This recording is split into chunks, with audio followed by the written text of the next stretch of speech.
what are you saying if we're not emotional? Because I laugh when I'm having a good time. That's an emotion. I'm Yeah. showing you how I feel. I'm angry when I'm watching the game and my team is losing. That's an emotion. Yeah. And it seems like the world wants to say we're not emotional just because we don't necessarily do one particular thing that other people do.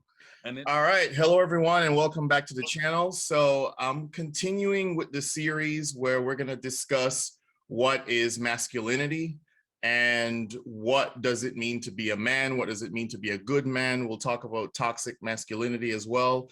So with me today, I have my new guest, Josh, and hopefully Josh will become a friend of the show going forward.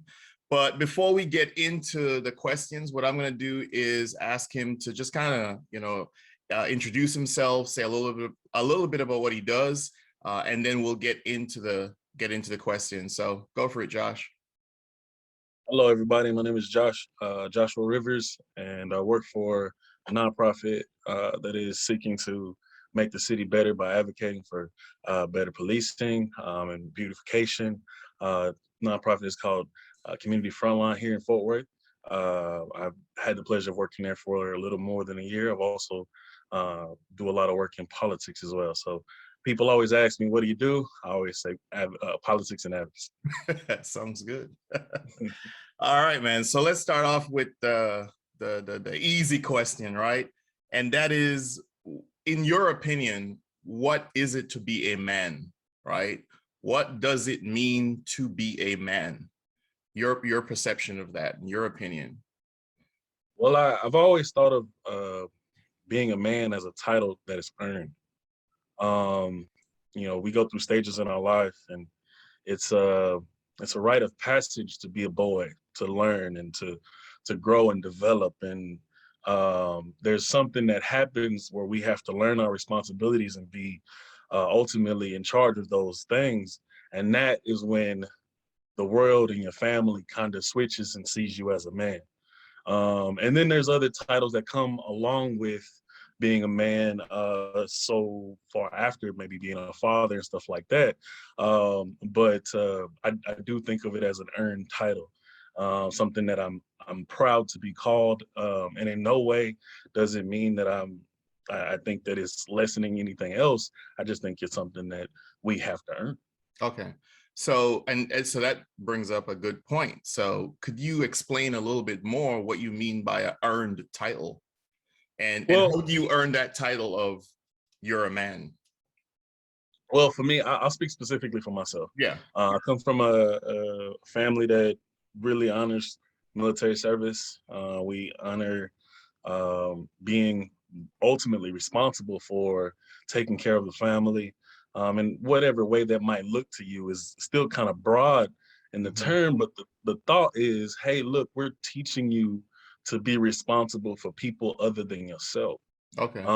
And that is, like I said, the title of maybe fatherhood or educator or something, things like that. But before you do that, we need you to be responsible specifically for your own scope and view of the world. That means like handling things that you say you're going to do, being honest, keeping your commitment, being kind to those who might be less fortunate. And it sounds really chivalrous when you break it down like that, but that's okay. It's just a matter of I'm gonna do everything I can so that the next person beside me will be benefited by my presence. And hopefully we strive to do that. It gives you something to continue to move forward. There's a lot of things that tries to tear us down. And so I think that title is something that we can see as, hey, look, I've deserved it. I've earned it. I've put in the work. I've been responsible. I said, hey, look, I'm going to do this. And I committed to that. I've honored that. And for me, again, I say, I'm gonna speak for myself. My family didn't call me a man until I was 23. And that was coming back. I had I had a wife, I had a family, and they were just, that's just little old Josh. And then I joined the military and ultimately learned some more discipline, because that's a big part of it as well. And then my aunt who raised me, she comes to graduation and she says, "You're finally a man." Hmm. And I'm like, what? I thought I was doing good already. I was married. I had kids. I had a house. I doing everything I was supposed to. But it is a perception that is outside of yourself in some degree, but it is Yeah. internal as well. Seeing that, you know, I can do this, and I've earned and learned the lessons that was set before me, and overcome some obstacles, and it didn't fold. Hmm. So you brought up, you know, that there could be struggles that sometimes kind of get in the way, and did you, as much as you want to share, did you ever had to face or deal with some of those struggles that you could, you know, that you could share with us, whatever you feel comfortable sharing, or just in general, what are some struggles that you see a lot of young men have to deal with on their way to earning that title of manhood, or what might prevent them from getting there? So some of the obstacles I think young men face growing up to coming up on the way is not having a particularly present example. Um, so when you are learning some of the values of manhood and masculinity, it's like, well, who am I to trust, and who is it going to actually cater to this development process Yeah. and this coming of age? So that's a big problem, but it doesn't mean that it's impossible to solve. I know that in my family, my uncles surrounded me with that love, and each uncle taught me something different that I needed to ultimately complete that cycle. And I tell them to this day that they were my fathers. You know, I've since had a better relationship with my father, and it's growing and it's beautiful now. Mhm. But coming up, it just wasn't there, and I don't. I've learned not to blame him or understand or speak to things that I didn't understand as a child. But again, some of those things do come up. Is like, who am I watching? Who am I Oh, to emulate? And maybe correct me when I'm off the beaten path. So that's a big one. Some of the other ones, like I said, that I faced were just a matter of feeling like I was good enough, because some of the positive examples you see, you also see negative examples, and yeah. you like, well, I guess that's how we're supposed to do it. Am I supposed to learn from this? What am I supposed to take from it? So those are some examples as well. So not having a clear and present example that is positive, and it can also be an example that is negative. So those are some big ones. Yeah. So, you know, let's kind of talk about the Black community for a second, and some of the challenges that we face in this idea of earning that title to become a man. Some of the challenges we face in the community. What do you think can be done? Right? What do you? I hate to. I don't want to like point at anyone or blame anyone or anything like that. But what do you think could be done with some of the challenges that we face, where sometimes we see a lot of young men going astray? You know, what do you think could be done? I do think there's been a difference between when I was a child and some of the stuff that is happening now. I do think that there's been somewhat of a circle to try to complete the idea of, hey, this boy needs somebody being present, Hmm. whether that's a teacher, a coach, or an uncle, a person at church, or whatever the faith may be. I remember. A movement basically saying that we didn't, or particular people didn't need a father or something like that. I can do two roles, and I don't necessarily I've heard hear about much that. of that. Yeah, yeah. So I don't necessarily hear as much of that, although there is still some. I think that the Black community, if we were just to say, hey, look, this man is an important step of who you are, whether it is to learn positive or negative, what to do or what not to do, that there is something to learn and be valued for it. Hmm. Also, I mean, I might step on a few toes, but I think it's just a matter of how do we value what a man is. Sometimes you hear a lot of, I don't really see. what the point is. Why would I want to be with a man? Why would I want to be around a man? Or we being viewed as monsters or something to be fearful of. And that can cause a lot of doubt in a young boy. So I think it's important to try to just try. If we can Mm-hmm. continue to try to, um, I guess, elevate the idea of a man and give us something to live up to.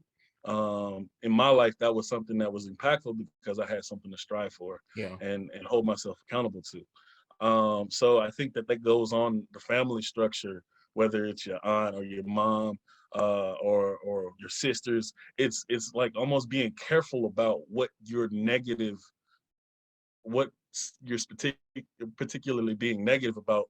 For example, like our men ain't nothing. Well, maybe Yeah. you can be Yeah. more specific. Yeah. Well, this person that I'm dealing with Is wasn't nothing. something, Yeah. yeah, Yeah. that I had particularly enjoyed, instead of saying all of us are. Yeah. Because Yeah. what does that boy have to see? Like, well, I guess well, I don't, why would I want to be a man? Yeah. So in the Black community, we do have a matriarchal system, as in we see and value the opinions of the women in our lives. Yeah. So it's really important that, I think we are careful in language and what we demonize. Yeah.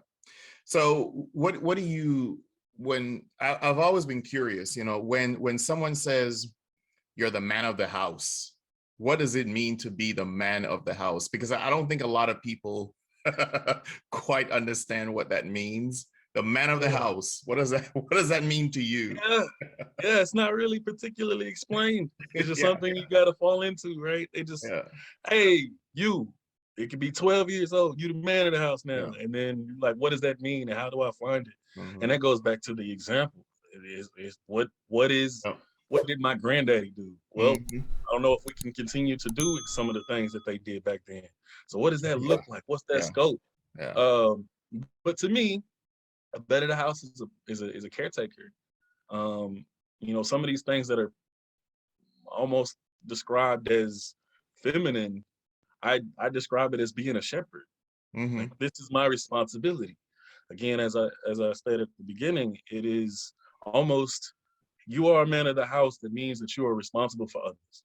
Yeah. You are ultimately responsible for the good things, the bad things, and everything in between. The Mhm. responsibility is on your shoulders on how you move this family structure. And that doesn't necessarily mean you are a provider. It doesn't necessarily mean that you have to take on that financial burden in any case. It could be. It's whatever the best situation is for that family unit. But at the same time, you ultimately are where the buck stops when things go right or wrong. The responsibility is on you.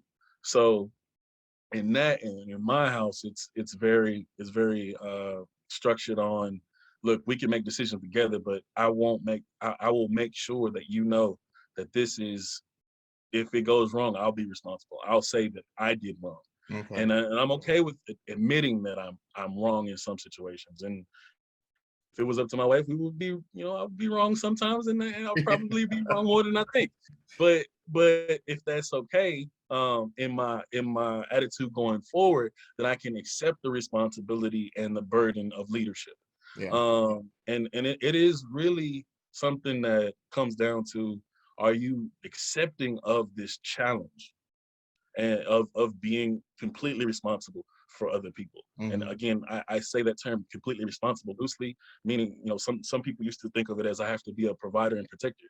Now, personally, I do ascribe to that. I want to be the first person my daughters come to if they feel afraid. I Mhm. want to be the first person my wife looks at when there's a bump in the night. I wouldn't want that to be anybody else. I feel some type of way if my wife were to call her father. What am I here for? And Yeah. that goes back to, how am I being valued? How am I feeling needed? And these are the ways that I do feel, and a lot more, but these are the ways that I do feel are in my wheelhouse. And Mhm. this is what comes down to: am I responsible for all of your well-being, your safety, your welfare, your health? your education for sure. So. So you mentioned kind of briefly some of the things that you would do in the house, and you talked about it as being a caretaker. And I think you used the word, some people might consider it feminine, some of the things. Can you explain that a little bit more? Because I think that sometimes plays a huge role in some people thinking, well, I'm a man, so I'm not supposed to do so and so, or I'm not supposed to do so and so. Can you talk about that just a little bit more? Okay, you were breaking up just a little bit on my end. I'm sorry if I didn't hear the entire question, but it was trying to explain what I meant by some of the stuff, like being a Yes. caretaker is feminine. Yes. Okay, Yes. cool. So there was a time period where my wife graduated college before I did, and that just comes from some life decisions. After high school, I really wasn't taking college serious, and she was. And eventually, we went to Texas Wesleyan, and she graduated before I did. And so I'm sitting there with my kids, and I'm like, okay, somebody's got to take care of them, because daycare, that's more than my tuition. Yeah. And it's not necessarily financially stable if we both were working in a way that I'm going to school, she's got a full-time job, and we got to do daycare. That's losing us money.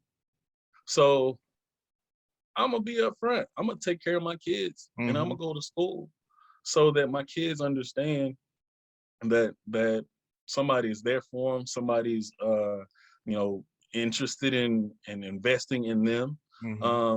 Just because that's how the family would function at the most optimal form. But when I would leave the house, I'm proud of it. But when I would leave the house, people would be like, "Oh, look at you, Mr. Mom, Mr. Mom." That's almost insulting. Yeah. You're talking about, like, why does that characteristic of taking care of my kids automatically be ascribed to being a woman? Why can't I take care of my kids? Is that not my responsibility? Am I not expected to do what I said I was going to do? I said I was going to take care of my family, and I'm going to find a way to do so. And while I was investing in myself, my wife had every kind of hesitation of, man, I want to be what you're doing. I want to do that. And I'm like, hey, well, this is the way it's got to work right now. Until I finish school and get us a good, good income, and we can afford it. That's the way it's got to be. Yeah. I wanna do some of the stuff that you do. She was getting a little bit jealous, and that's okay. But at the same time, it was the world around me, even in my own family, looking at me like, what are you doing? Why are you not, out there? And what do you mean? My wife would get questions like, where are the kids? They with their daddy. What you? And she looking at it like this is normal. And like, you're okay with leaving them? She's like, why wouldn't I be? He's their dad. Yeah. So some of those traits in that regard, just specifically pertaining to your kids, they almost by default are seen as feminine. But again, if I'm responsible for the aspects of my family, then why can't I have the role to take care of that need? And I don't personally see it as any. I don't think it is any less than to say, hey, I've provided for you financially in some parts. I've definitely provided for your safety and well-being, and I've also added a lot to your life skills and education. That's something that I really am excited about, and I feel really connected to my kids for. I get to see them over the COVID year, learning different things, and it was a challenge, but I think a lot of times people see that as feminine. Yeah, and I think a lot of that goes to the expectations that society has, right? Very much. This is what a man is supposed to do. This is what a woman is supposed to do. And when sometimes those things kind of cross or overlap, then we look at it as, well, this is different. And a lot of times when we think something is different, we think it's wrong, right? Because it's not what we see all the time, and it's not what we experience all the time, that sort of stuff. So how can the traditional guy overcome some of those stereotypes? Like, how do you push past some of those expectations that society I would might have describe of myself you. as very traditional. Yeah.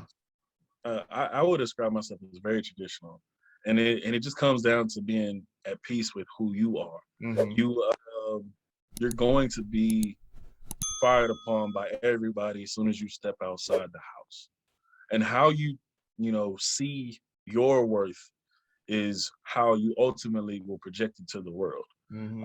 There has been times where I told people, "Mr. Mom, you mean daddy? Is there anything else we need to talk about?" type stuff. And Hmm. they're like, what are you talking about?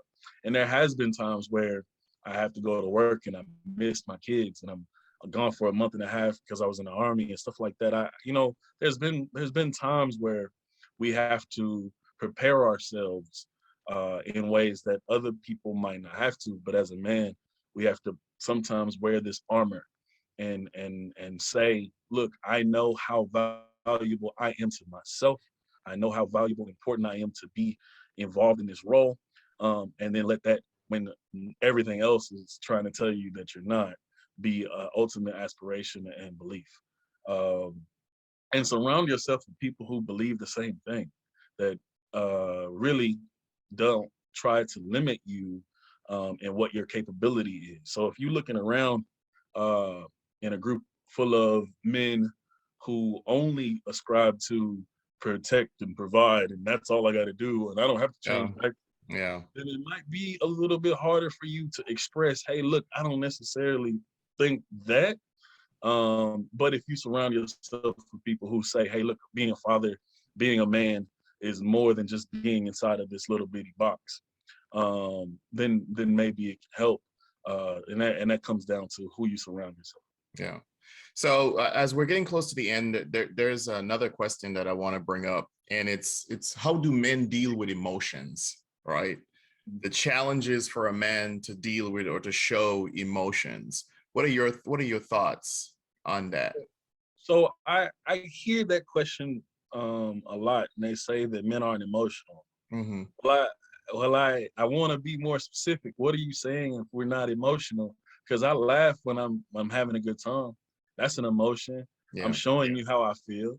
I'm angry when I'm watching the game and my team is losing. That's an emotion. Yeah. And it seems like the world wants to say we're not emotional just because we don't necessarily do one particular thing that other people do.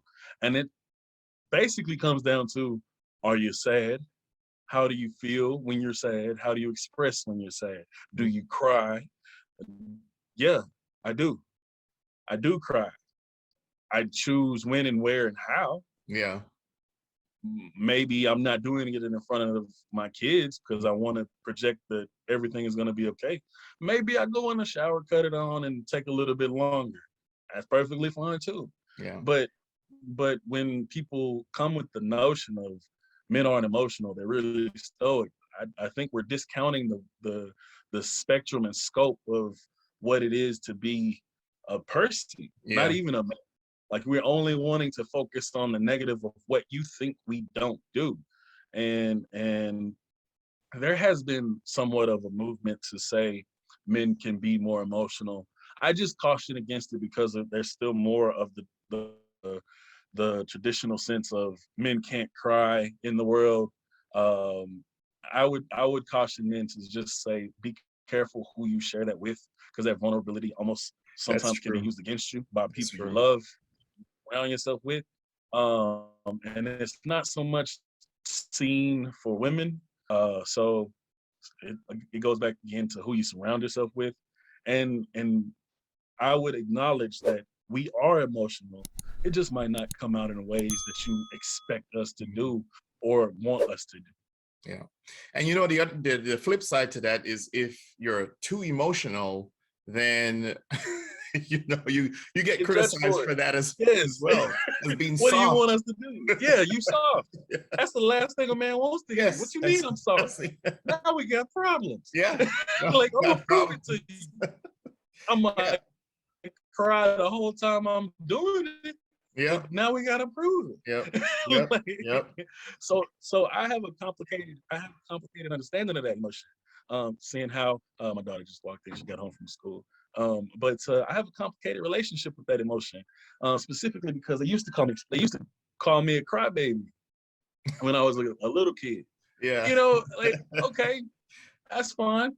I didn't know how to express myself. That's cool. But I was dealing with what I was struggling with internally and Hmm. didn't know how to express that outwardly. And I would cry as a kid. And ultimately I learned, well, if I don't want to get into these fights, I'm gonna stop crying. Like, I'm Yep. gonna pick it up. And if I have to cry, I might have to hit you too. That's okay. So that it's almost like a catch-22 in that aspect, where you say, well, a lot of times if we are being raised in single family households and then we still have this armor around us, who's teaching us that then? I think that's a fair question to ask at some point. Who's teaching us that we can't be emotional and then telling us that we have to be emotional? It's a real fine line that Yeah, men have. it's a fine It's a line. it's a real fine line that men have to balance. And like I said, I caution men to uh, trust their vulnerabilities with people who they love and care for, and they know for sure that their love will be reciprocated. Personally, I try not to let my emotions um, control me, because they are ultimately my emotions, and I Hmm. control them, and I express them how I choose and when I choose. But I don't like the idea of when people say we're not emotional creatures. I'm like, did Yeah. you not see me on Saturday?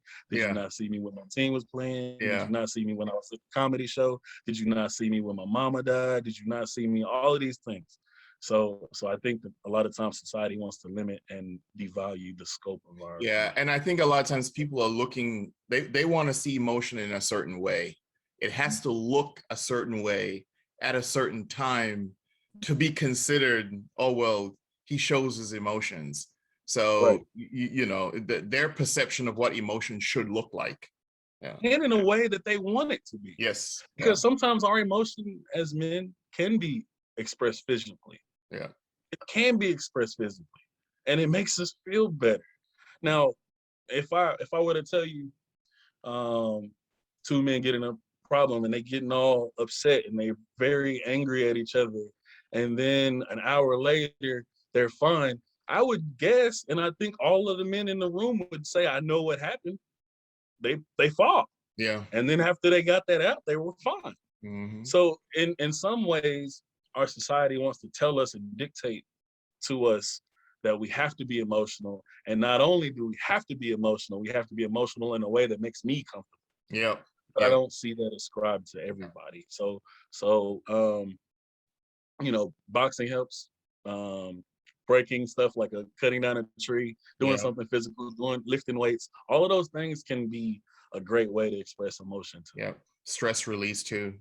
Very much so. Yeah. So final question, just to sum up what we talked about, how would you define a good man? Just to basically sum up the things that you highlighted already.